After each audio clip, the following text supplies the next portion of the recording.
Hello दोस्तों, स्वागत है आप सभी का हमारे चैनल हिंदी साहित्य समाधान में। तो आज हम आचार्य रामचंद्र शुक्ल का हिंदी साहित्य का इतिहास शुरू कर रहे हैं। इसको पूरी बुक का हम अध्ययन करेंगे और इसका हर भाग आपको प्लेलिस्ट में मिल जाएगा। वहाँ जाकर के आप सभी क्लास में हिंदी साहित्य के इतिहास को आसान तरीके से समझ सकते हैं। शुक्ल जी का इतिहास, हिंदी साहित्य का इतिहास जो है ये बहुत महत्वपूर्ण है। कोई भी एग्जाम ऐसा नहीं है जिसमें इस बुक से प्रश्न ना बनते हो। चाहे कोई भी एग्जाम ले लीजिए आप, TGT, PGT, LT, GIC, UGC, net में तो बहुत ज़्यादा सभी में शुक्ल जी से प्रश्न बनते ही बनते हैं। तो इनको पढ़ना बहुत ही जरूरी है। चलिए शुक्ल जी के इतिहास को हम आज शुरू करते हैं। तो सबसे पहले हम पढ़ेंगे प्रथम संस्करण का जो वक्तव्य है। शुक्ल जी ने लिखा है, हिंदी कवियों का एक वृत्त संग्रह ठाकुर शिव सिंह सेंगर ने सन 1833 में प्रस्तुत किया था। तो इन्होंने जो शिव सिंह सेंगर का ग्रंथ है उसको क्या कहा? वृत्त संग्रह कहा। इनकी हर एक लाइन से प्रश्न बनता है। एक एक लाइन शुक्ल जी की बहुत इंपॉर्टेंट है। तो जैसे जैसे मैं हाईलाइट करती जाऊंगी आप उनको ध्यान देंगे, नोट करेंगे। तो शुक्ल जी ने क्या कहा? शिव सिंह सेंगर की जो पुस्तक थी शिव सिंह सरोज 1833 में, उसका नाम क्या रखा था? उसको क्या बोला शुक्ल जी ने? उसे वृत्त संग्रह कहा था। उसके पीछे सन 1889 में डॉक्टर और अब सर कहा जाता है उन्हें, सर ग्रियर्सन ने modern vernacular literature of northern Hindustan के नाम से एक वैसा ही बड़ा कवि वृत्त संग्रह निकाला। उसके पीछे मतलब उसके बाद, शिव सिंह सेंगर के बाद 1889 में ग्रियर्सन ने modern vernacular literature of northern Hindustan, ये ग्रियर्सन के इतिहास का नाम है, वैसा ही बड़ा कवि वृत्त संग्रह निकाला। तो इनके इतिहास को क्या कहा? बड़ा कवि वृत्त संग्रह कह दिया। काशी की नागरी जानी सभा का ध्यान आरंभ ही में इस बात की ओर गया कि सहस्त्रों हस्तलिखित हिंदी पुस्तकें देश के अनेक भागों में राज पुस्तकालयों तथा लोगों के घरों में अज्ञात पड़ी हैं। अतः सरकार की आर्थिक सहायता से उसने सन 1900 से पुस्तकों की खोज का काम हाथ में लिया। नागरी प्रचारणी सभा ने 1900 से पुस्तकों की खोज का काम हाथ में लिया और सन 1911 तक अपनी खोज की 8 रिपोर्टों में सैकड़ों अज्ञात कवियों तथा ज्ञात कवियों के अज्ञात ग्रंथों का पता लगाया। सन 1913 में इस सारी सामग्री का उपयोग करके मिश्र बंधुओं श्रीयुत पंडित श्याम बिहारी मिश्र आदि ने अपना बड़ा भारी कविवृत्त संग्रह मिश्र बंधु विनोद, जिसमें वर्तमान काल के कवियों और लेखकों का भी समावेश किया गया, 3 भागों में प्रकाशित किया। तो यहाँ पर ये ध्यान देना है कि अगर प्रश्न बने कि शुक्ल जी ने किसके इतिहास को वृत्त संग्रह कहा, तो शिव सिंह सेंगर के। किसके इतिहास को बड़ा कवि वृत्त संग्रह कहा, तो कहा ग्रियर्सन के इतिहास को। फिर पूछे कि किसके इतिहास को बड़ा भारी कवि वृत्त संग्रह कहा, तो मिश्र बंधु विनोद को। मिश्र बंधु विनोद कितने भागों में? 3 भागों में। फिर है, इधर जब से विश्वविद्यालयों में हिंदी की उच्च शिक्षा का विधान हुआ, तब से उसके साहित्य के विचार श्रृंखलाबद्ध इतिहास की आवश्यकता का अनुभव छात्र और अध्यापक दोनों कर रहे थे। छात्र और अध्यापक दोनों कर रहे थे। शिक्षित जनता की जिन जिन प्रवृत्तियों के अनुसार हमारे साहित्य स्वरूप में जो जो परिवर्तन होते आए हैं, जिन जिन प्रभावों की प्रेरणा से काव्यधारा की भिन्न भिन्न शाखाएं फूटती रही हैं, उन सब के सम्यक निरूपण तथा उनकी दृष्टि से किए हुए सुसंगत काल विभाग के बिना साहित्य के इतिहास का सच्चा अध्ययन कठिन दिखाई पड़ता था। 700-800 वर्षों की संचित ग्रंथ राशि सामने लगी हुई थी, पर ऐसी निर्दिष्ट सरणियों की उद्भावना नहीं हुई थी। तो हर लाइन को ध्यान रखेंगे आप, कहीं से भी कोई भी लाइन उठा के पूछी जा सकती है कि ये कथन किसका है, ये किसने कहा है। ठीक, तो हर लाइन को आपको ध्यान देना है। जिसके अनुसार सुगमता से इस प्रभुत सामग्री का वर्गीकरण होता। भिन्न भिन्न शाखाओं के हजारों कवियों की केवल कालक्रम से गुथी उपर्युक्त वृत्तमालाएं साहित्य के इतिहास के अध्ययन में कहाँ तक सहायता पहुंचा कर सकती थी। सारे रचना काल को केवल आदि, मध्य, पूर्व, उत्तर इत्यादि खंडों में आंख मूंद कर बांट देना, यह भी न देखना कि खंड के भीतर क्या आता है क्या नहीं आता है, किसी वृत्त संग्रह को इतिहास नहीं बना सकता। तो शुक्ल जी कह रहे हैं कि सारे रचना काल को केवल का आदि, मध्य, पूर्व, उत्तर इत्यादि खंडों में आंख बूंद कर बांट देना, यह भी न देखना कि खंड के भीतर क्या आता है क्या नहीं आता है, किसी वृत्त संग्रह को इतिहास नहीं बना सकता। इसको हाईलाइट करेंगे, ये लाइन पूछी जा सकती है कि किसका कथन है, तो ये शुक्ल जी का है। हर लाइन शुक्ल जी की है, जो इंपॉर्टेंट ज्यादा लग रहे हैं उन्हीं को मैं हाईलाइट कर रही हूँ, या फिर जो पूछे जा चुके हैं। 5 या 6 वर्ष हुए छात्रों के उपयोग के लिए मैंने कुछ संक्षिप्त नोट तैयार किए थे, जिनमें परिस्थिति के अनुसार शिक्षित जनसमूह की बदलती हुई प्रवृत्तियों को लक्ष्य करके हिंदी साहित्य के इतिहास के काल विभाग और रचना की भिन्न भिन्न शाखाओं के निरूपण का एक कच्चा ढांचा खड़ा किया गया था। हिंदी शब्द सागर समाप्त हो जाने पर उसकी भूमिका के रूप में भाषा और साहित्य का विकास देना भी स्थिर किया गया। अतः एक नियत समय के भीतर ही यह इतिहास लिखकर पूरा करना पड़ा। साहित्य का इतिहास लिखने के लिए जितनी अधिक सामग्री में जरूरी समझता था, उतनी तो उस अवधि के भीतर इकट्ठी न हो सकी, पर जहां तक हो सका आवश्यक उपादान रखकर कार्य पूरा किया गया। इस पुस्तक में जिस पद्धति का अनुसरण किया गया है उसका थोड़े में उल्लेख कर देना आवश्यक जान पड़ता है। पहले काल विभाग को लीजिए। जिस काल विभाग के भीतर किसी विशेष ढंग की रचनाओं की प्रचुरता दिखाई पड़ी है वह एक अलग काल माना गया है और उसका नामकरण उन्हीं रचनाओं के स्वरूप के अनुसार किया गया है। तो कह रहे हैं कि जिस काल विभाग के भीतर विशेष ढंग की रचना की प्रचुरता दिखाई पड़ी है वह एक अलग काल माना गया है और उसका नामकरण कैसे किया गया है, उन्हीं रचनाओं के स्वरूप के अनुसार उनका नामकरण कर दिया गया है। इसी प्रकार काल का एक निर्दिष्ट सामान्य लक्षण बनाया जा सकता है। किसी एक ढंग की रचना की प्रचुरता से अभिप्राय यह है कि दूसरे ढंग की रचनाओं में से चाहे किसी ढंग की रचना को ले वह परिमाण में प्रथम के बराबर नहीं होगी। यह नहीं कि और सब ढंगों की रचनाएं मिलकर भी उसके बराबर ना होंगी। जैसे यदि किसी काल में 5 ढंग की रचनाएं, तो बता रहे हैं कि किस तरह से रचनाओं के अनुसार नामकरण किया गया था। तो कह रहे हैं कि जैसे यदि किसी काल में 5 ढंग की रचनाएं हैं, 10, 5, 6, 7 और 2 नंबर के क्रम में मिलती हैं, तो जिस ढंग की रचना की 10 पुस्तकें हैं उसकी प्रचुरता कही जाएगी। यद्यपि शेष और ढंग की सब पुस्तकें मिलकर 20 हैं, यह तो हुई पहली बात। दूसरी बात है ग्रंथों की प्रसिद्धि। तो इन्होंने नामकरण कैसे किया है, एक तो रचनाओं के आधार पर, प्राप्त रचनाओं के आधार पर, और दूसरा ग्रंथों की प्रसिद्धि के आधार पर। किसी काल के भीतर जिस एक ढंग के बहुत से अधिक ग्रंथ प्रसिद्ध चले आते हैं उस ढंग की रचना उस काल के लक्षण के अंतर्गत मानी जाएगी, चाहे और दूसरे ढंग की अप्रसिद्ध और साधारण कोटि की बहुत सी पुस्तकें भी इधर उधर कोनों में पड़ी मिल जाया करे। प्रसिद्धि भी किसी काल की लोक प्रवृत्ति की प्रतिध्वनि है। सारांश यह है कि इन दोनों बातों की ओर ध्यान रखकर काल विभागों का नामकरण किया गया है।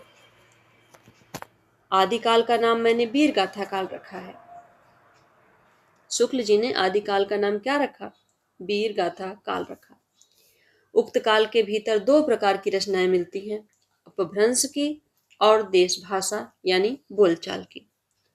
अपभ्रंश की पुस्तकों में कई तो जैनों के धर्म तत्व निरूपण संबंधी हैं, जो साहित्य की कोटि में नहीं आती और जिनका उल्लेख केवल यह दिखाने के लिए ही किया गया है कि अपभ्रंश भाषा का व्यवहार कब से हो रहा था।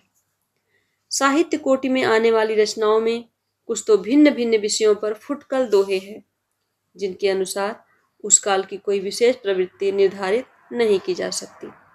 साहित्यिक पुस्तकें केवल 4 हैं। तो शुक्ल जी ने साहित्यिक पुस्तकें 4 मानी हैं। देखते हैं कौन कौन सी हैं। विजयपाल रासो है, हम्मीर रासो है, कीर्ति लता है और कीर्ति पताका है। ये 4 साहित्यिक पुस्तकें हैं। फिर हैं देश भाषा की 8 पुस्तकें। तो देखते हैं देश भाषा की कौन सी हैं 8 पुस्तकें।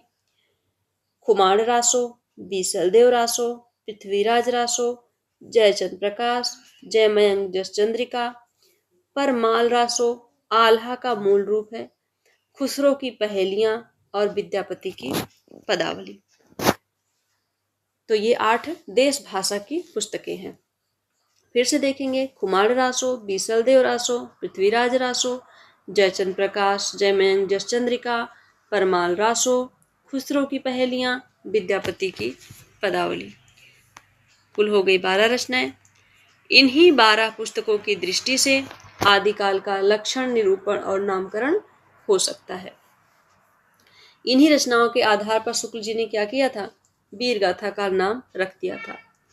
इनमें से अंतिम 2 तथा बीसलदेव रासो को छोड़कर शेष सब वीर गाथात्मक ही है। कह रहे हैं कि इनमें से अंतिम 2 खुसरो की पहेली और विद्यापति की पदावली, इन दोनों को छोड़ करके तथा बीसलदेव रासो को छोड़ करके, बीसलदेव रासो श्रृंगारिक है तो इसको भी छोड़ दिया जाए, शेष सब वीर गाथात्मक ही है। अतः आदिकाल का नाम वीर गाथा काल ही रखा जा सकता है। जिस सामाजिक या राजनीतिक परिस्थिति की प्रेरणा से वीर गाथाओं की प्रवृत्ति रही है, उसका सम्यक निरूपण पुस्तक में कर दिया गया है। मिश्र बंधुओं ने इस आदिकाल के भीतर इतनी पुस्तकों की और नामावली दी है। तो शुक्ल जी ने तो इतने माने हैं ग्रंथ, लेकिन मिश्र बंधुओं ने क्या किया है, इतने पुस्तक और रखे हैं आदिकाल में। देखते हैं कौन कौन सी हैं। पूछा जा सकता है कि आदिकाल के भीतर मिश्र बंधुओं ने कौन सी रचना मानी है।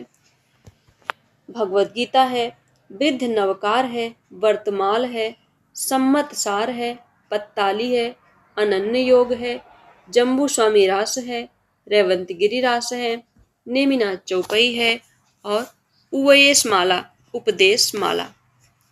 इनमें से नंबर 1 तो पीछे की रचना है, यानी कि बाद की रचना है, जैसा कि भाषा से स्पष्ट है। तेही दिन कथा कीन मन लाई, हरि के नाम गीत चित आई, सुमिरो गुरु गोविंद के पाऊं, अगम अपार है जाकर नाऊ। तो इसकी भाषा से ही जान पड़ता है कि ये बाद की रचना है, जो वीर रस की पुरानी परिपाटी के अनुसार कहीं वर्णों का द्वित्व देखकर ही प्राकृत भाषा और कहीं चौपाई देखकर ही अवधि या बैशवाड़ी समझते हैं। जो भाव को थाट और विचार को फीलिंग कहते हैं, वे यदि उद्यत पद्यों को संबत 1000 के क्या संबत 500 के भी बताएं तो भी कोई आश्चर्य की बात नहीं है। पुस्तक की संबत सूचक पंक्ति का यह गड़बड़ पाठ ही सावधान करने के लिए काफी है। सहस्रशो संपूर्ण जाना। अब रही शेष 9 पुस्तकें। उनमें नंबर 2, 7, 9 और 10 जैन धर्म के तत्व निरूपण पर हैं। तो ये मिश्र बंधुओं के ग्रंथों के जो पुस्तक लिखे हैं उनके बारे में बता रहे हैं कि जो इनकी 2 नंबर की है, 7 नंबर पे है और 9 नंबर पे है और 10 नंबर पे है, वे जैन धर्म के तत्व निरूपण पर है और साहित्य कोटि में नहीं आ सकती है। नंबर 6 क्या है, योग की पुस्तक है। नंबर 3 और नंबर 4 केवल नोटिस मात्र हैं, विषयों का कुछ भी विवरण नहीं है। इस प्रकार केवल 2 साहित्यिक पुस्तकें बची जो वर्णनात्मक डिस्क्रिप्टिव हैं। एक में नंद के जोनार का वर्णन है, दूसरे में गुजरात के रैवत पर्वत का। अतः इन पुस्तकों की नामावली से मेरे निश्चय में किसी प्रकार का अंतर नहीं पड़ सकता। यदि ये भिन्न भिन्न प्रकार की 9 पुस्तकें साहित्यिक भी होती तो भी मेरे नामकरण में कोई बाधा नहीं डाल सकती थी। क्योंकि मैंने 9 प्रसिद्ध वीरगाथात्मक पुस्तकों का उल्लेख किया है। एक ही काल और एक ही कोटि की रचना के भीतर जहाँ भिन्न भिन्न प्रकार की परंपराएं चली हुई पाई गई हैं, वहाँ अलग अलग शाखाएं करके सामग्री का विभाग किया गया है। जैसे भक्ति काल के भीतर पहले तो 2 काव्य धाराएं निर्गुण धारा और सगुण धारा निर्दिष्ट की गई हैं। फिर प्रत्येक धारा की 2-2 शाखाएं स्पष्ट रूप से लक्षित हुई हैं। ठीक, पहले बता रहे हैं कि भक्ति काल के भीतर मैंने पहले 2 काव्य धारा की, निर्गुण और सगुण धारा। फिर प्रत्येक धारा की 2-2 शाखाएं बताई। निर्गुण धारा की ज्ञानाश्रयी और प्रेम मार्गी सूफी शाखा तथा सगुण धारा की राम भक्ति और कृष्ण भक्ति शाखा। तो इन नामों को भी ध्यान देना है कि निर्गुण धारा की जो 2 शाखाएं थी, उनका नाम शुक्ल जी ने क्या दिया था? उनका नाम दिया था ज्ञानाश्रयी और प्रेम मार्गी सूफी शाखा। सगुण धारा की जो शाखाएं थी, राम भक्ति और कृष्ण भक्ति शाखा। इन धाराओं और शाखाओं की प्रतिष्ठा यूं ही मनमाने ढंग पर नहीं की गई है। उनकी एक दूसरे से अलग करने वाली विशेषताएं अच्छी तरह दिखाई भी गई हैं और देखते ही ध्यान में आ भी जाएंगी। रीतिकाल के भीतर रीतिबद्ध रचना की जो परंपरा चली है, उसका उपविभाग करने का कोई संगत आधार मुझे नहीं मिला। रचना के स्वरूप आदि में कोई स्पष्ट भेद निरूपित किए बिना विभाग कैसे किया जा सकता है? किसी काल विस्तार को लेकर यूं ही पूर्व और उत्तर नाम देकर 2 हिस्से कर डालना ऐतिहासिक विभाग नहीं कहला सकता। कौन कह रहा है? शुक्ल जी कह रहे हैं। ये लाइन, किसी काल विस्तार को लेकर यूं ही पूर्व और उत्तर नाम देकर 2 हिस्से कर डालना ऐतिहासिक विभाग नहीं कहला सकता। जब तक पूर्व और उत्तर के अलग अलग लक्षण ना बताए जाएंगे, तब तक इस प्रकार के विभाग का कोई अर्थ नहीं है। इसी प्रकार थोड़े थोड़े अंतर पर होने वाले कुछ प्रसिद्ध कवियों के नाम पर अनेक काल बांध चलने के पहले यह दिखाना आवश्यक है कि प्रत्येक काल प्रवर्तक कवि का यह प्रभाव उसके काल में होने वाले सब कवियों में सामान्य रूप से पाया जाता है। विभाग का कोई पुष्ट आधार होना चाहिए।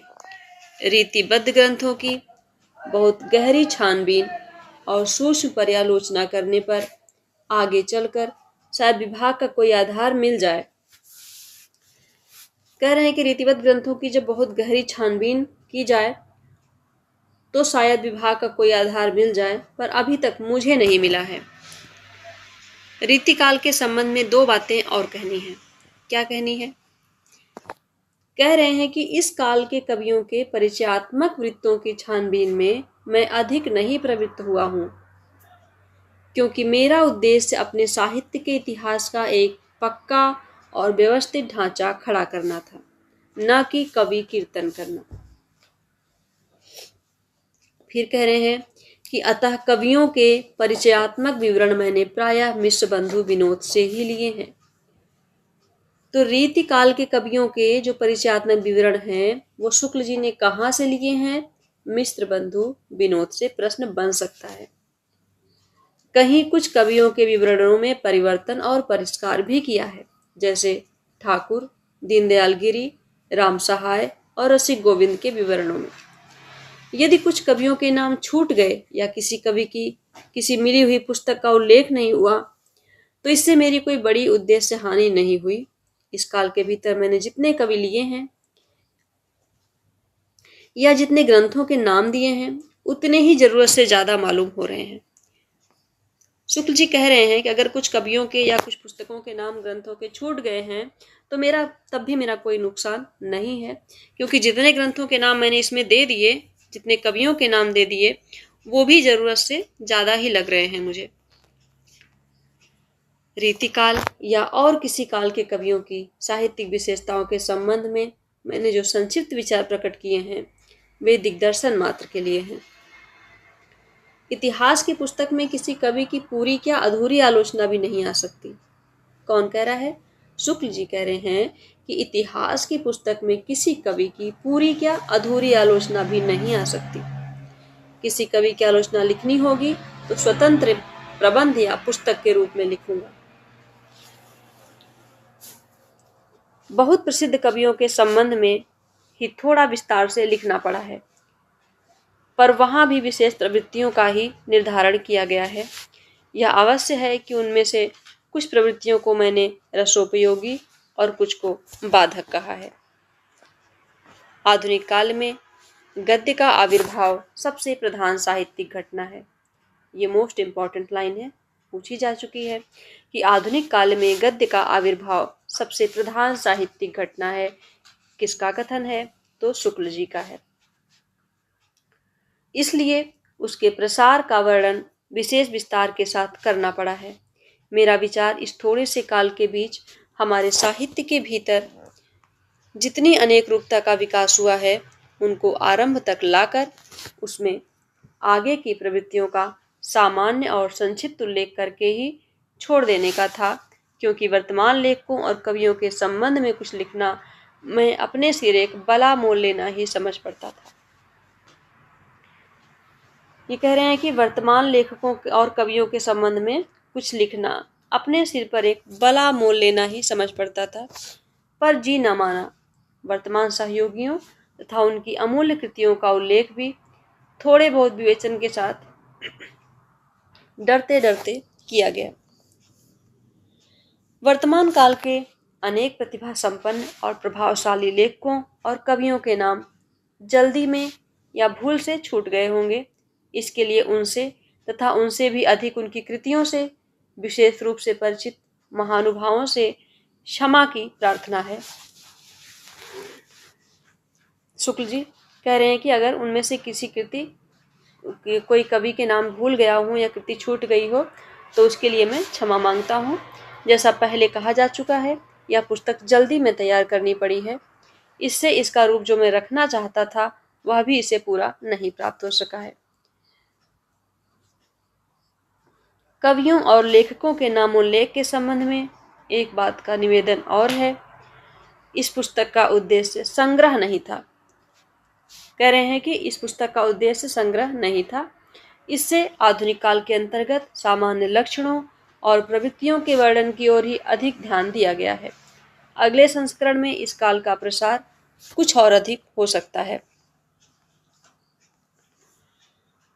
कहने की आवश्यकता नहीं कि हिंदी साहित्य का यह इतिहास हिंदी शब्द सागर की भूमिका के रूप में हिंदी साहित्य का विकास के नाम से सन 1929 के जनवरी महीने में निकल चुका है।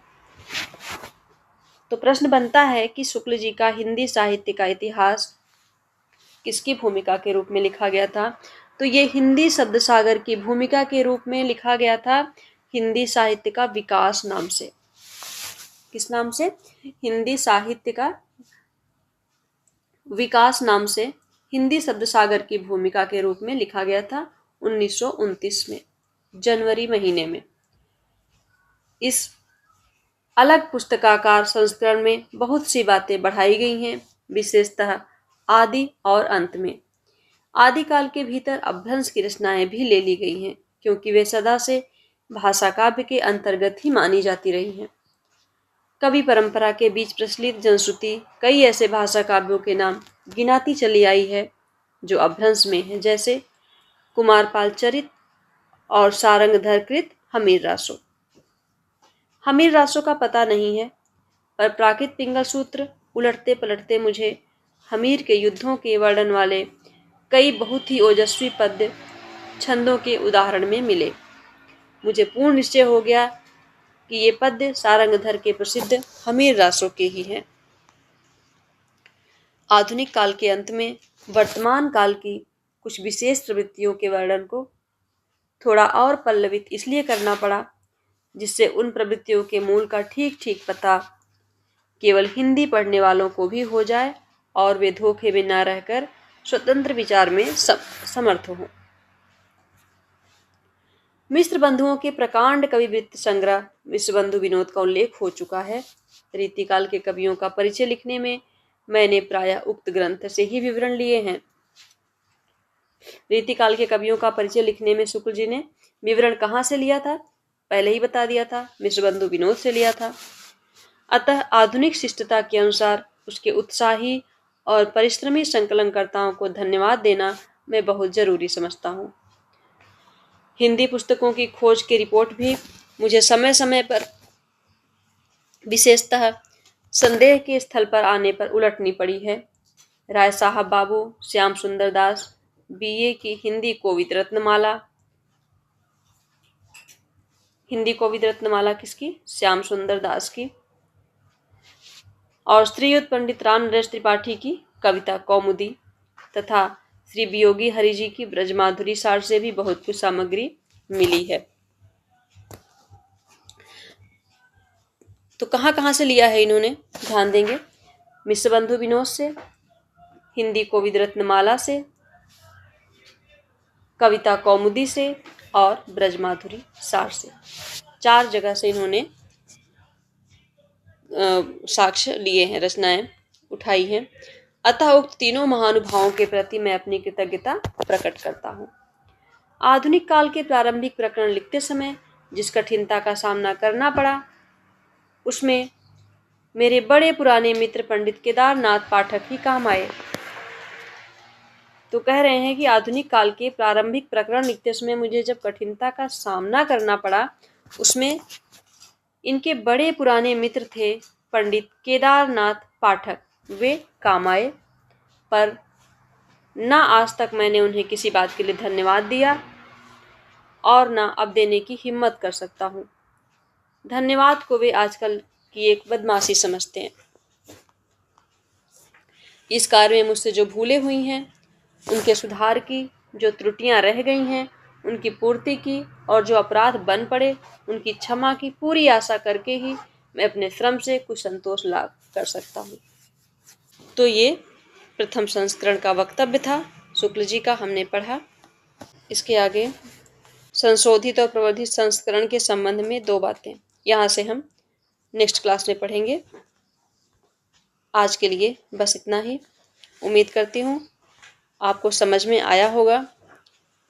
जो जो इम्पोर्टेंट है वो मैंने हाईलाइट करा है, उनको आप ध्यान देंगे। क्लास कैसी लगी कमेंट में ज़रूर बताएंगे। क्लास को पूरा देखने के लिए आपका बहुत बहुत धन्यवाद।